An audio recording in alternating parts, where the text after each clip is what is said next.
So hello friends, आज हम पढ़ेंगे क्लास 10th का मैथ्स का चैप्टर नंबर 1 जो कि है रियल नंबर। तो रियल नंबर्स आखिर हैं क्या, पहले हम वो देख लेते हैं। ठीक है, हमको पहले देख लो कि जो हमको नाम से पता चल रहा है कि रियल नंबर क्या है, मतलब वो कोई इमेजिन नहीं कर रहे, उन नंबरों को हम इमेजिन नहीं कर रहे, उन नंबरों को हम रियल नंबर कहते हैं। ठीक है, पहले मैं आपको जो नंबर्स है एक फ्लो चार्ट के थ्रू उन नंबर्स का पूरा क्लासिफिकेशन दिखा देता हूँ। ठीक है, पहले अगर हम बात करें नंबर्स की, तो नंबर्स बेसिकली 2 पार्ट्स में क्लासिफाई होते हैं। ठीक है, पहला होता है आपका रियल नंबर, और जो हमारा सेकंड होता है वो होता है हमारा इमेजिनरी नंबर।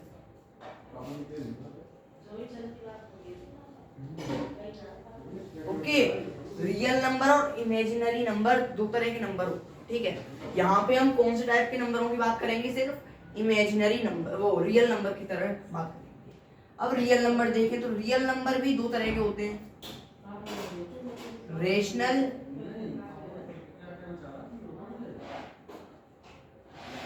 और सेकंड टाइप इज इर्रेशनल।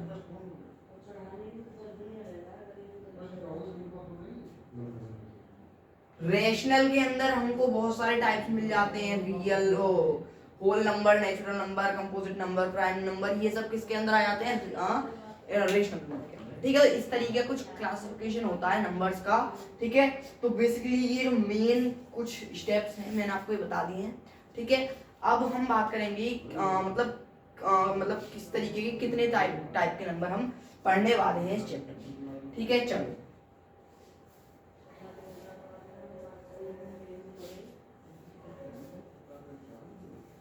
आज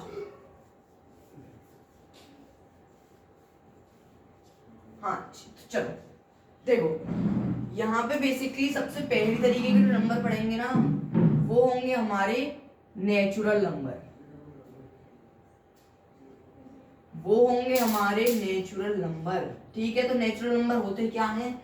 नेचुरल नंबर देखो बचपन से पढ़ते हुए आ रहे हैं कि अगर हम जीरो को एक्सक्लूड कर दें, ठीक है, नेगेटिव इंटीजर्स और जीरो को अगर हम एक्सक्लूड कर देते हैं तो जो बाकी के 1 से लेके इन्फिनिटी तक जितने भी नंबर हैं वो सारे नेचुरल नंबर होते हैं। यानी कि डेफिनेशन अगर लिखें, the numbers between 1 to infinity, 1 to infinity मतलब 1 से शुरू होते हैं और हमको ये नहीं पता कि उनका एंड कहाँ है। ठीक है, उनको हम क्या कह देते हैं, नेचुरल नंबर। यहाँ पे अगर हम बात करें दूसरे टाइप के नंबर की, जो कि हमारा होल नंबर, तो इसमें होल नंबर से हमको होल से पता चल रहा है कि ऑल टाइप्स ऑफ नंबर्स, यानी हमने यहाँ पे जो जीरो को एक्सक्लूड किया था यहाँ पे वो जीरो भी इंक्लूड हो जाएगा। द नंबर्स, सॉरी यहाँ पे लिखेंगे the natural numbers included with zero. ठीक है, होल नंबर क्या है, नेचुरल नंबर प्लस जीरो। अगर हम जीरो और नेचुरल नंबर्स को प्लस कर दें, ठीक है, तो उसको हम क्या कह देते हैं, होल नंबर कह देते हैं। ठीक है, अब बात कर लेते हैं प्राइम नंबर। ठीक है, प्राइम नंबर हम सबको पता है, इसका 1 एक ही फैक्टर हो या तो वो खुद या फिर 1। ठीक है, वो होते हैं हमारे prime number. There are only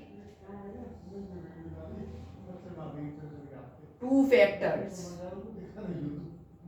first 1 and second the itself, sorry वो खुद। ठीक है, प्राइम। अब देखो को प्राइम नंबर्स क्या होते हैं,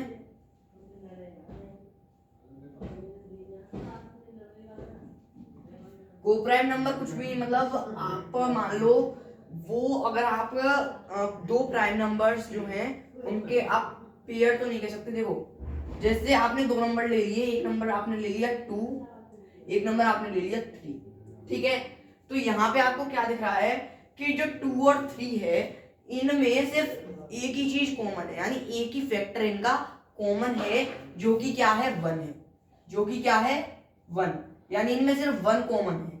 यानी ऐसे दो नंबर्स का पेयर जिनमें कॉमन फैक्टर क्या हो 1 हो उसे हम क्या कहते हैं, को प्राइम नंबर कहते हैं। अब आप कह रहे होंगे कि जो दो नंबर होंगे क्या ये हमेशा प्राइम नंबर है, जैसे यहाँ पे हमने 2 लिया था, यहाँ पे हमने 3 लिया था, तो 2 और 3 प्राइम है, लेकिन क्या ये हमेशा प्राइम होंगे? तो ये जो है नेसेसरी नहीं है कि हमेशा ये प्राइम हो। अब मैं आपको दिखाऊं किस तरीके से। आप देखो, एक ले लीजिए आप 4, ठीक है, और दूसरा ले लीजिए आप 7। तो हमको पता है 7 तो देखो प्राइम नंबर है, 7 is a prime number, but 4 is not a prime number, not prime number, ठीक है। सो ये प्राइम नंबर नहीं है, ये प्राइम नंबर है, लेकिन इसके बीच में कॉमन क्या है 1, यानी ये को प्राइम नंबर है, ठीक है। चलो अब हम आगे बढ़ते हैं। यहाँ पे हम एक और तरीके के नंबर्स पढ़ते हैं जो कि हमारा क्या होते हैं, इंटीजर्स। इंटीजर्स भी हम बचपन से पढ़ते हुए आ रहे हैं, 6th क्लास से हमने इंटीजर्स का ये जो कंसेप्ट है शुरू किया था। इंटीजर्स क्या होते हैं, all the negative numbers, all the positive numbers included with 0, हम उनको क्या कहते हैं, integers. Negative plus positive plus 0, ठीक है। Integers, negative number, positive number और 0 को हम इंटीजर्स कहते हैं। अब देखो हमने नंबर्स का कॉन्सेप्ट तो पूरा समझ लिया, किस तरीके के मतलब नंबर्स किस तरीके से क्लासिफाइड हैं, फिर हमने समझा real numbers, imaginary numbers, real numbers के टाइप समझे हमने। अब हम बात कर लेते हैं, एक बार हमने जो 9th क्लास में थोड़ा पढ़ा था हम उस चीज को एक बार रिमाइंड कर लेते हैं, ठीक है। एक बार हम रिमाइंड कर लेते हैं ये रेशनल नंबर्स। चलो रेशनल नंबर्स को एक बार हम क्या कर लेते हैं, एक बार हम अपने रिवाइज कर लेते हैं दोबारा से, हमने जो पढ़ा था अपनी क्लास 9th में, ठीक है। चलो तो रेशनल नंबर क्या होते हैं, एक बार हम इसको रख, चलो यहाँ पे हम देख लेते हैं क्या अपने रेशनल नंबर्स को, अपने रेशनल नंबर्स को। चलो हमने देखो पढ़ा हुआ है ये रेशनल नंबर क्या होते हैं, इनकी प्रॉपर्टी देखें अगर हम रेशनल नंबर की, तो हमने 3 बेसिक प्रॉपर्टीज इसकी पढ़ी थी, ठीक है। 3 हमने इसकी बेसिक प्रॉपर्टीज पढ़ी थी, आपको मैं वो भी रिमाइंड कराऊंगा एक बार। 3 बेसिक इसकी प्रॉपर्टी हमने क्या पढ़ी थी रेशनल नंबर की, they are written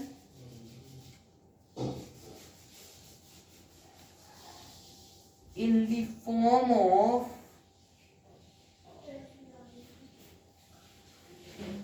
P upon Q. This is the first property. ये जो है P upon Q की फॉर्म में लिखी होनी चाहिए, यानी फ्रैक्शन फॉर्म में होनी चाहिए। सेकंड कंडीशन क्या है, वो रेशनल नंबर होगा कोई भी नंबर। सेकंड वो है मतलब condition that Q is not being equal to 0, 0 के इक्वल नहीं होनी चाहिए हमारा जो डिनोमिनेटर है, ठीक है। थर्ड थिंग या फिर third property, third condition, what you can say, it's your okay. So हमारी थर्ड कंडीशन थी दैट P एंड Q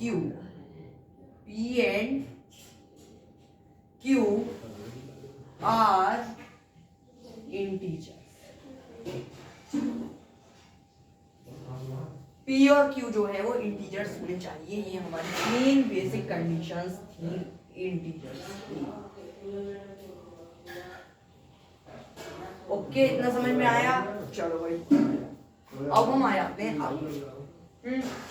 अब देखो थोड़ा सा मैं आपको आगे लेके चलता हूँ, तो एक नई चीज मतलब इस टाइम हमने पढ़ी है, या मतलब वो हमने 9th में भी पढ़ी थी, ठीक है। तो इस बार हमने थोड़ा एक्स्ट्रा कंसेप्ट तो आएगा ही हमारे चैप्टर में, रियल नंबर में। तो इसमें हम पढ़ेंगे क्या, रेशनल, इरेशनल नंबर के अलावा हम मतलब उनके थोड़ी अगर थोड़े आगे चलेंगे तो उसको हम प्रूफिंग करना सीखेंगे, मतलब किस तरीके से इरेशनल नंबर को हमको प्रूफ करना है, ठीक है।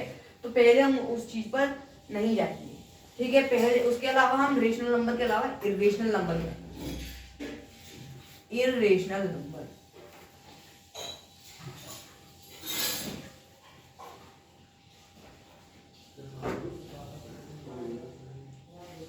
हाँ जी। तो इरेशनल नंबर बेसिकली होते क्या है? इरेशनल नंबर होते हैं जो कि इन प्रॉपर्टीज को फॉलो नहीं करते बेसिकली। तो यानी कि पी अपॉन क्यू की फॉर्म में नहीं लिखे हुए हैं, पी अपॉन क्यू की फॉर्म में नहीं लिखे हुए हैं। दूसरी चीज, क्यू जो है वो इक्वल हो अगर 0 के। तीसरी चीज, अगर जो पी और क्यू है वो हमारा क्या हो, इंटीजर्स हो ना हो वो हमको नहीं पता, नोट आर इंटीजर्स, ठीक है। तो मतलब वही इसका अपोजिट नंबर को हम क्या कह देते हैं, इरेशनल। अरे यहाँ पर मैंने क्या लिखा, यहाँ पर लिखेंगे रेशनल एंड इरेशनल। इतनी चीज क्लियर? चलो बहुत बढ़िया। अब हम एक चीज देख लेते हैं यहाँ पे, ठीक है। चलो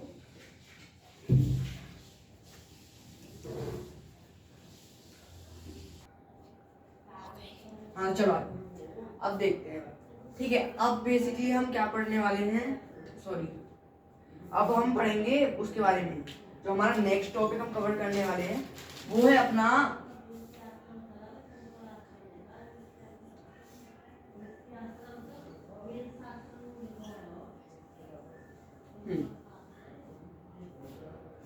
वो है अपना टर्मिनेटिंग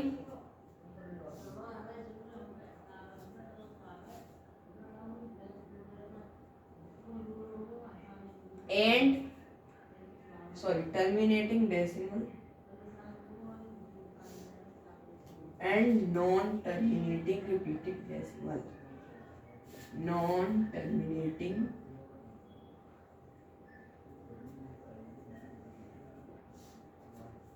रिपीटिंग डेसिमल।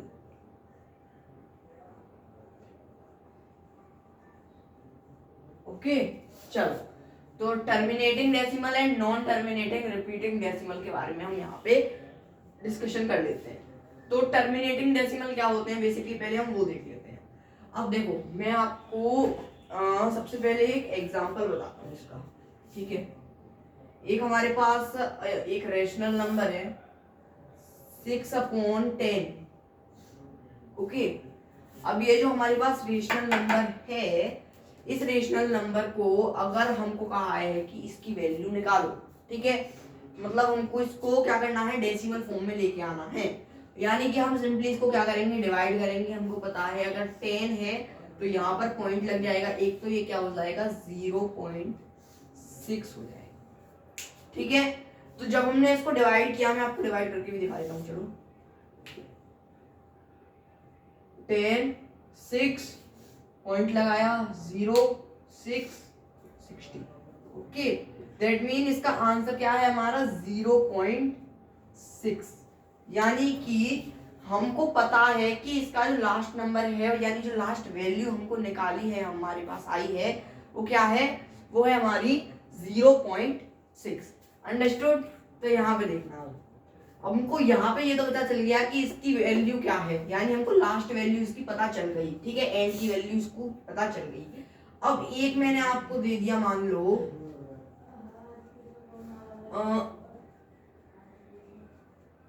4/3,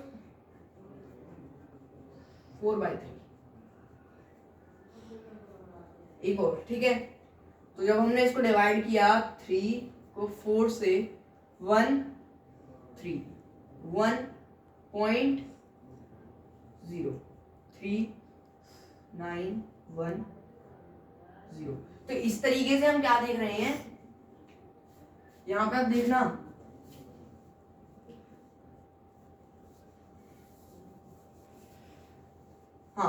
यहाँ पे देखना कि हाँ 391.0391 इस तरीके से ये जो है कंटिन्यू होता जा रहा है। यानी कि हमको यहाँ पे एंड की डिजिट जो है पता नहीं चल रही, क्योंकि यहाँ पे ये भी बढ़ता जा रहा है और ये भी कंटिन्यू बढ़ता जा रहा है। यानी इसकी वैल्यू हमको हमारे पास क्या आ रही है 1.3333 एंड सो ऑन। ठीक है, यानी हमको इसकी एंड की डिजिट, एंड के नंबर हमको काउंटेबल नहीं है। इन तरीके के नंबर्स को हम कहते हैं नॉन टर्मिनेटिंग रिपीटिंग डेसिमल। ठीक है, यानी नॉन टर्मिनेटिंग यानी कि वो एंड नहीं हो रही। ठीक है, नॉन टर्मिनेटिंग का मतलब कि जिनका एंड नहीं है। ठीक है, तो उनको हम कहते हैं नॉन टर्मिनेटिंग। और रिपीटिंग यानी कि हर बार यही चीज हमको हर बार रिपीट हो के आ रही है। 0 मतलब 3333333। तो इस तरीके के नंबर्स को हम क्या कहते हैं नॉन टर्मिनेटिंग रिपीटिंग डेसिमल। ठीक है, अब हमने अभी टर्मिनेटिंग नहीं किया, तो टर्मिनेटिंग यहाँ पे मतलब जो एंड हो गया, जिसका एंड हो गया, जैसे यहाँ पे 0.6 जो है, इसके अलावा हमको एंड की डिजिट पता चल गई, मतलब 6 जो है हमारी एंड की डिजिट है। ठीक है, इसमें कोई डाउट? तो इनको हम क्या कह देते हैं टर्मिनेटिंग डेसिमल, और इनको हम क्या कह देते हैं नॉन टर्मिनेटिंग रिपीटिंग डेसिमल।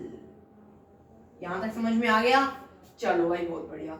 अब देखना एक चीज यहाँ पे जो हमको थोड़ा टफ लगती है, आप टफ कह सकते हो, तो यहाँ पे जो बेसिक चीज है ना, आपको कोई बेसिक चीज तो टर्मिनेटिंग डेसिमल के बारे में यही समझनी थी।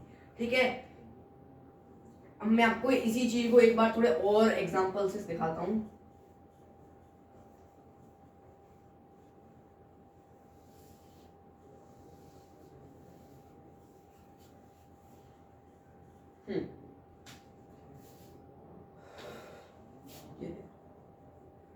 यहां पे हमारे पास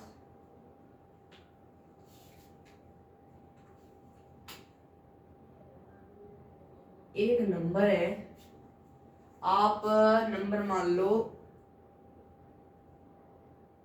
10/1000।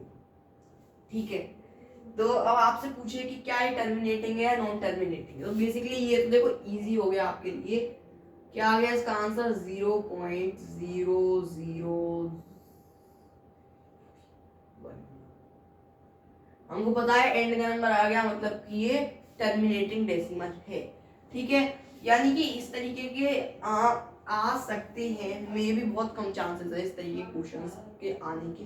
ठीक है, अब मैं आपको एक और चीज बताता हूँ यहाँ पे जो स्पेशली मतलब एक बात है, यानी फिर एक इम्पोर्टेंट टॉपिक आप कह सकते हो। हाँ, तो देखो मान लो हमारे पास एक एग्जांपल है 6 ये जो हमारे पास 10 है इसी को हम 1000 कर देते हैं। ठीक है, इसे हम 2 कर देंगे। तो जब हम देखेंगे कि ये जो हमारा 2/1000 है, हमको पता चल रहा है ये देखने पे कि ये जो है एक टर्मिनेटिंग डेसिमल है, क्योंकि जब हम इसको टर्मिनेट करेंगे मतलब ये टर्मिनेट हो जाएगा इजीली। जब हम इसको डिवाइड करेंगे तो हमारा आंसर क्या आ जाएगा 0.00002। हमें पता है ये इसका आंसर आ जाएगा, मतलब ये टर्मिनेटिंग है। ठीक है, अगर हम इसकी एक 0 को कम कर दें तो हमको पता है इसका आंसर क्या आ जाएगा 0.002। अगर हम इसकी एक और 0 को कम कर दें तो हमारा आंसर क्या आ जाएगा 0.02। अगर हम इसकी एक और 0 को कम कर दें तो हमारा आंसर क्या आ जाएगा 0.2। ठीक है, यानी हम क्या देख रहे हैं कि जितना भी ज्यादा नीचे हमारा डिनोमिनेटर कम होता जा रहा है, उतना ही ज्यादा यहाँ पे जो 0 के नजदीक है हमारा आंसर आता जा रहा है।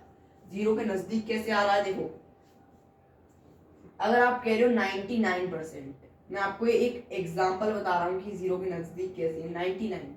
ठीक है, यानी कि 100 में से 99 का मतलब है आप 1% कम हो। ठीक है, 1% कम हो। ठीक है, अगर हम यहीं पे कह दें आप 0.5% यानी हाफ। ठीक है, हाफ हो गए, यानी 0 से आप थोड़े से नजदीक आ गए।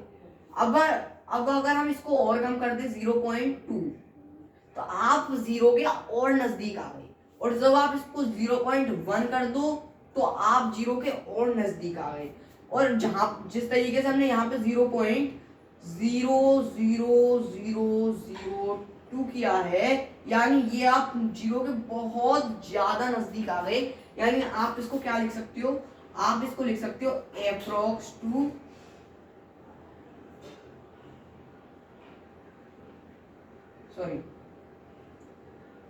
अप्रोक्स टू जीरो,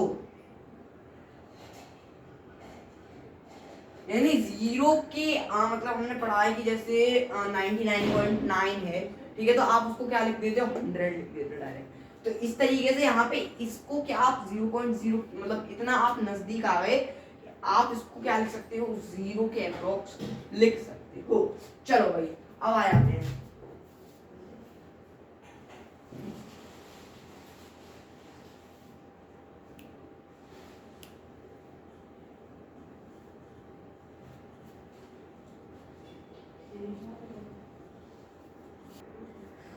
चलो अब देखते हैं, देखना एक चीज है यहाँ पे हमारे बुक में, चीज क्या है कि हम एक जैसे आप ले लो कोई भी एग्जांपल ले लो, जैसे आपने ले लिया 5/8, ठीक है।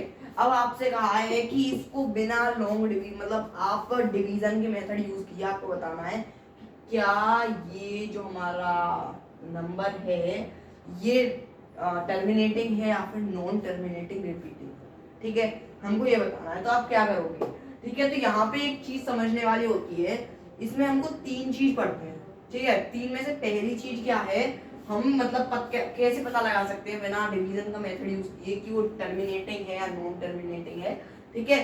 तो पहली चीज आप ये होती है कि जो भी आपका न्यूमरेटर है, ठीक है, जो भी आपका न्यूमरेटर है, मान लो वो ए है, ठीक है, अगर ए के अपॉन में, ठीक है, ए के अपॉन में यानी डिनोमिनेटर में अगर 2 की कोई भी पावर है, 2 की कोई भी पावर है, तो आपका वो नंबर जो है वो क्या हो जाएगा, वो आपका टर्मिनेटिंग नंबर हो जाएगा।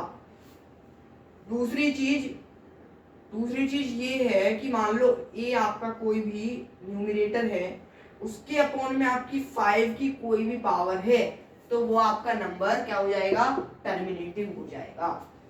तीसरी चीज क्या है, तीसरी चीज ये है कि अगर कोई भी न्यूमरेटर है उसके अपॉन में अगर 2 की कोई भी पावर है और 5 की कोई भी पावर की प्रोडक्ट मतलब मल्टीप्लाई उसमें हो रही है, ठीक है, यानी इस तरीके का है, कोई न्यूमरेटर है उसमें 2 की कोई पावर है जिसकी मल्टीप्लाई 5 की कोई पावर m पावर से हो रही है, तो उस टाइम पे भी हमारी जो नंबर है, हमारा जो टर्म है वो क्या हो जाएगा, टर्मिनेटिंग डेसिमल हो जाएगा। देखो यहाँ पे इसी प्रॉपर्टी को इसमें लगा के देखते हैं। पहले हम इसको सिंप्लीफाई कर लें थोड़ा सा, 5 अपॉन इसको हम क्या लिख सकते हैं, 8 के फैक्टर करो, 8 के फैक्टर वैसे तो 2 इंटू 2 इंटू 2 है, 2 सॉरी 2 2 1, तो 2 इंटू 2 इंटू 2 यानी 2 का क्यूब, ठीक है। अब हमको यहाँ में से देखना है क्या इन तीनों में से कोई प्रॉपर्टी यहाँ पे शो करता हुआ दिख रहा है क्या, ये वाला टर्म, ठीक है, देखते हैं। देखो सबसे पहला है हमारा,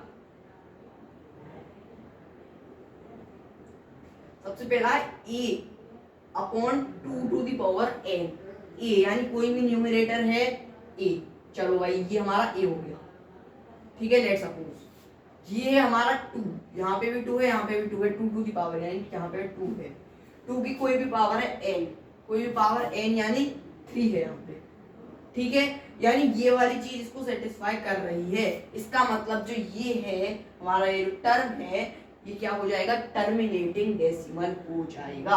अब हम आपको एक बार ट्राई करके देख लेते हैं ये क्या सही है, प्रूफ करें इसको, चलो देखते हैं। 8 को डिवाइड बाय 5 0.08 सॉरी 6 जा 48 2.0 16 4.05, इसका मतलब हमारा आंसर क्या आ गया, 0.625 हमारा आंसर आ गया। इसका मतलब हमारे को एंड की डिजिट मिल गई, टर्मिनेट ये हो गया, मतलब कि ये टर्मिनेटिंग है। इसी चीज को हम दोबारा एक और एग्जांपल लेके करें, ठीक है। चलो एक बार और किसी दूसरे एग्जांपल से इसी चीज को देखते हैं।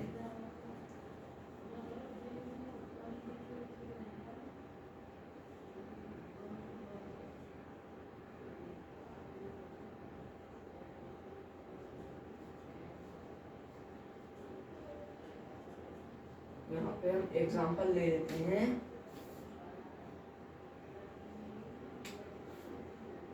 टू अपॉन 625, ये हमने एग्जांपल ले लिया, या फिर इसको 12 कर दो, ठीक है। 12 अपॉन 625, ठीक है। अब देखते हैं इसे, तो हम देखो पहले इसकी सेटिस्फाई करवा देते हैं। कौन से सेटिस्फाई हुआ है? 12 ए है, ए इज इक्वल्स टू 12। 2 यहाँ पे हम इसके पहले फैक्टर कर लें 625 के। सबसे पहले ही 5 से जाएगा ये 125, फिर 5 से जाएगा 25, फिर 5 एंड फिर 5 से जाएगा 5 इंटू 5 25 125। ओके, तो इसका मतलब हमको क्या पता चल गया, 5 टू द पावर 3 हम इसको लिख सकते हैं, ठीक है। इसको हम 5 टू द पावर 3 लिख सकते हैं। लेकिन यहाँ पे पहली वाली में तो 2 होना चाहिए, पहली जो है 2 नहीं है, यानी पहली वाली कंडीशन यहाँ पे काम नहीं आएगी। दूसरी वाली कंडीशन में आ जाते हैं। ए हमारा क्या है? 12 है, 5 है हमारे पास, 5 है, यानी कि जो हमारे पास 5 है वो भी है। तीसरी चीज एन हम पे है, एन है, क्या है? 3 है, यानी यहाँ पे तीनों चीजें हैं जो कि सेकंड प्रॉपर्टी में चाहिए होती हैं, ठीक है। इसका मतलब कि ये सेटिस्फाई करेगी, ठीक है, समझ रहे हो? ये वाली जो चीज है, यानी 12 अपॉन जो हमारी 5/3 है, ये सेटिस्फाई करेगी इस चीज को कि ये टर्मिनेटिंग डेसिमल है, ठीक है। इसको अब हम दोबारा से ट्राई करके देखेंगे, तो वही हमारा सिमिलर आंसर आएगा, ये जो है टर्मिनेटिंग निकल आएगा, ठीक है। पहली वाली से हो गया हमारी एक क्वेश्चन, दूसरे वाले से एक क्वेश्चन हो गया। एक बार हम तीसरे वाले को ट्राई कर लेते हैं, ठीक है। आ जाओ,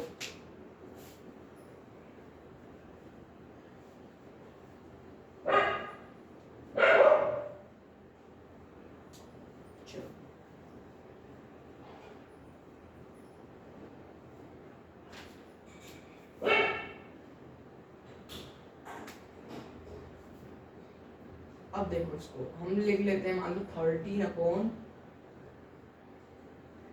8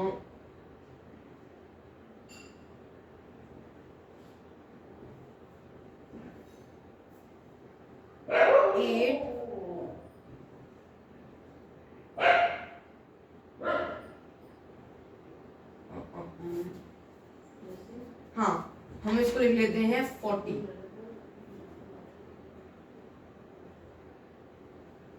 ठीक है। कोई दिक्कत यहाँ तक? हम इसको ले लेते हैं 40 मान लो। तो अगर हमने इसको 40 ले लिया, तो अब देखो थर्ड वाले, फर्स्ट वाला जो है उसमें 2 चाहिए, पहले हम इसको फैक्टराइज कर लें, वो उसके फैक्टर निकाल लें 40 के। 2 20 2 10 2 5 5 1, ठीक है। तो इसका मतलब क्या हुआ, ये क्या बन गया हमारा? 13 अपॉन 2 की पावर 2 नहीं 2 की पावर 3 इंटू 5 की पावर 1। तो यहाँ पे हमको 5 की पावर इस वाले में नहीं चाहिए होती है, तो हमारे पास यहाँ पे 5 की पावर है। यहाँ पे हमको 2 की पावर नहीं चाहिए होती है, यहाँ पे हमारे पास 2 की पावर है। यहाँ पे हमको दोनों की पावर चाहिए होती है, यहाँ पे हमको 1 की पावर 3 है, 1 की पावर 1 है, यानी कि एक 2 है, एक 5 है, 1 की पावर 3 है, 1 की पावर 1 है। इसका मतलब ये इस चीज को सेटिस्फाई करेगी, यानी ये जो हमारा टर्म है, ये जो हमारा फ्रैक्शन में रेशनल नंबर है, ये टर्मिनेटिंग डेसिमल है, ठीक है। देख ले एक बार इसको ट्राई करके, चलो 40 से इसको डिवाइड करके देखते हैं। तो 0 पॉइंट लगाएंगे, 0 3 जा 120 10.0 280 220 05 आ गया हमारा आंसर 0.325, ठीक है। चलो तो यानी हमने एक एक क्वेश्चन तीनों से करके देख लिया, एक एक रेशनल नंबर को सेटिस्फाई करके ये टर्मिनेटिंग डेसिमल है। ठीक है, तो अब इसके अलावा हम आ जाते हैं नॉन टर्मिनेटिंग, किस तरीके से आपको करना है। नॉन टर्मिनेटिंग भी सिमिलर है, जो इसके अपोज में होगा, यानी जो चीज इसको सेटिस्फाई नहीं करेगी वो नॉन टर्मिनेटिंग रिपीटिंग डेसिमल बन जाएगी। चलो हम एक एग्जांपल ले रहे हैं नॉन टर्मिनेटिंग रिपीटिंग डेसिमल का। एक देखो क्वेश्चन है,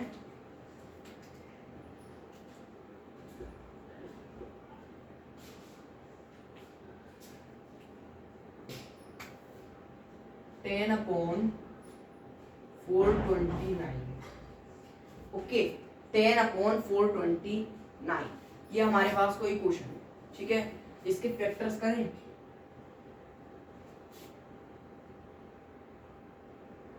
ये 3 से जाएगा, 3 3 4 12, 3 9, देन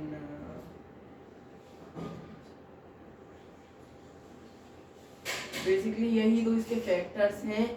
इसका कोई भी मतलब ना ही 2 है हमारे पास, ना ही 5 है, ना ही दोनों एक साथ है। इसका मतलब ये तो हमारे पास क्लियर ही हो गई चीज कि ये बिल्कुल भी नॉन मतलब टर्मिनेटिंग डेसिमल नहीं है, यानी ये नॉन टर्मिनेटिंग डेसिमल हो गया। चलो एक और एग्जांपल लें।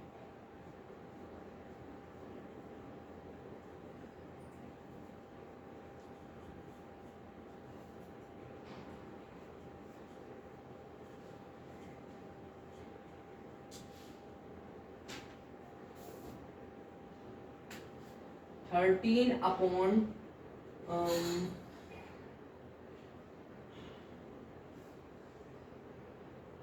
99। ठीक है, चलो अब 99 के सबसे पहले हमारा काम 99 के फैक्टर्स 3 33 3 11 11 1। ठीक है, अब हम देखते हैं, ये हमारा हो गया 13 upon 3 to the power 2 upon sorry into 11। तो ये हमारे पास है 2 हमारे पास है, 2 की पावर नहीं है 3 की पावर है, यानी ये वाली कंडीशन खत्म। 5 हमारे पास है, 5 हमारे पास नहीं है 3 है, ये वाली कंडीशन खत्म। ये हमारे पास है 13 2n, यानी 2 की पावर कुछ है हमारे पास नहीं है, 5 की पावर कुछ है नहीं है, यानी ये भी खत्म। ठीक है, हमारे पास तीनों में से कोई भी ऑप्शन नहीं बचा, इसका मतलब कि ये किसी को भी सेटिस्फाई नहीं कर रहा। इसका मतलब कि ये क्या है, ये है हमारा नॉन टर्मिनेटिंग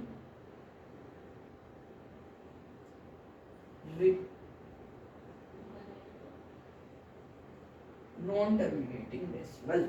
ठीक है, इतना समझ में आया। चलो तो इसके बाद हम देख लेते हैं इसका एक और एग्जांपल। ठीक है, इसका एक और एग्जांपल अगर हम देखें,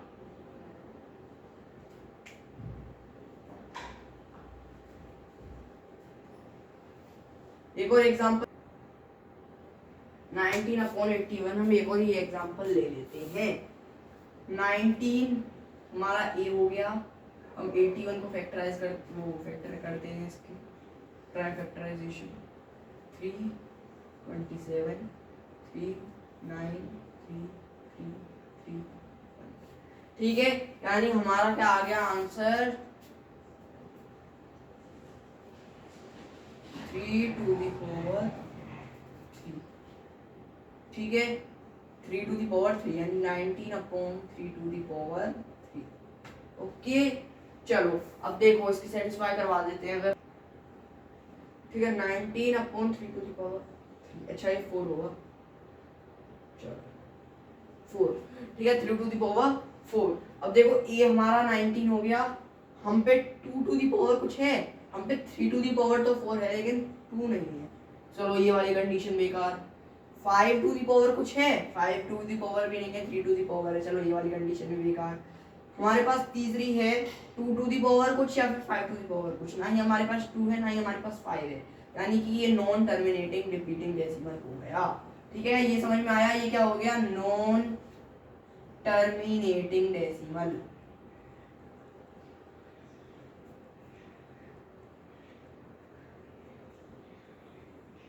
चलो, तो इतना कंसेप्ट समझ में आ गया। अब देखो हम मिलेंगे अपने अगले पार्ट में। इस वीडियो के लिए इतना ही, ठीक है। अगर वीडियो अच्छी लगी हो तो लाइक कीजिएगा और हमारे चैनल को सब्सक्राइब कीजिएगा। Thank you very much.